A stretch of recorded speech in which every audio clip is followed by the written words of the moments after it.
pertama ada aorta. Aorta adalah pembuluh darah utama yang menghantarkan darah kaya oksigen dari jantung ke seluruh tubuh. Selain oksigen, pembuluh darah ini juga mendistribusikan nutrisi dan hormon ke seluruh tubuh. Cabang aorta akan memastikan zat-zat tertentu mencapai seluruh organ dan jaringan pendukung tubuh lainnya. Fungsi aorta cukup krusial bagi tubuh karena pembuluh darah ini menjadi sumber utama suplai darah dan oksigen dari jantung ke organ tubuh lainnya. Kedua ada vena. Vena adalah pembuluh darah yang berada dekat dengan permukaan tubuh, sehingga bisa terlihat dari permukaan kulit berupa garis bercabang yang berwarna kebiruan. Fungsi dari vena ini membawa darah tinggi karbon dioksida dari seluruh tubuh kembali ke jantung melalui serambi kanan. Oke, saya akan melanjutkan tentang pencernaan nomor 3.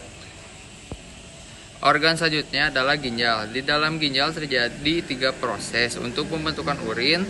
Yang pertama adalah propeptitrasi. Proses ini melakukan penyaringan air urin dari zat yang tidak berguna. Selanjutnya, proses reborpsi, yaitu penyaringan ulang dan penyerapan zat yang berguna bagi tubuh. Dan yang terakhir, proses augmentasi, yaitu tempat penyimpanan urin sementara sekaligus penyerapan kembali sebelum urin dikeluarkan.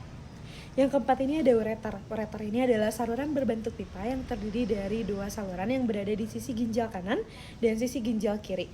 Panjang ureter ini adalah sekitar 20-30 cm. Fungsi ureter adalah membawa urin dari ginjal untuk ditampung di kandung kemih. Selama proses ini, otot-otot polos sirkuler dan longitudinal yang terletak di lapisan dinding ureter melakukan gerakan peristaltik setiap 5 menit sekali untuk mendorong air kemih untuk ke dalam kandung kemih. Ketika urin masuk ke dalam kandung kemih, dinding atas dan bawah ureter akan tertutup. Kemudian ketika kandung kemih penuh, katup akan tertutup untuk mencegah urin dari kandung kemih kembali ke ureter. Selanjutnya urin masuk ke kantung kemih. Kantung kemih merupakan tempat penyimpanan urin sebelum dikeluarkan. Jika kantung kemih sudah penuh, akan mendapat rangsangan untuk mengeluarkan urin. Setelah urin ditampung di kantung kemih, kemudian urin dikeluarkan melalui uretra atau lubang kencing.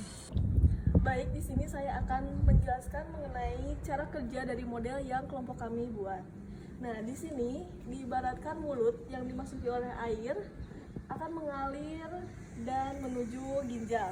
Nah, di ginjal ada 3 tahap proses untuk pembentukan urin, yaitu filtrasi, absorpsi, dan augmentasi. Nah, setelah proses itu selesai, air urin akan keluar dari ginjal melewati ureter menuju kantung kemih.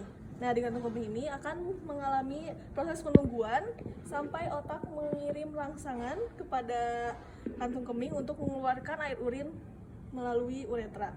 Di sini air masuk melalui mulut dan mengalir sampai ke uretra.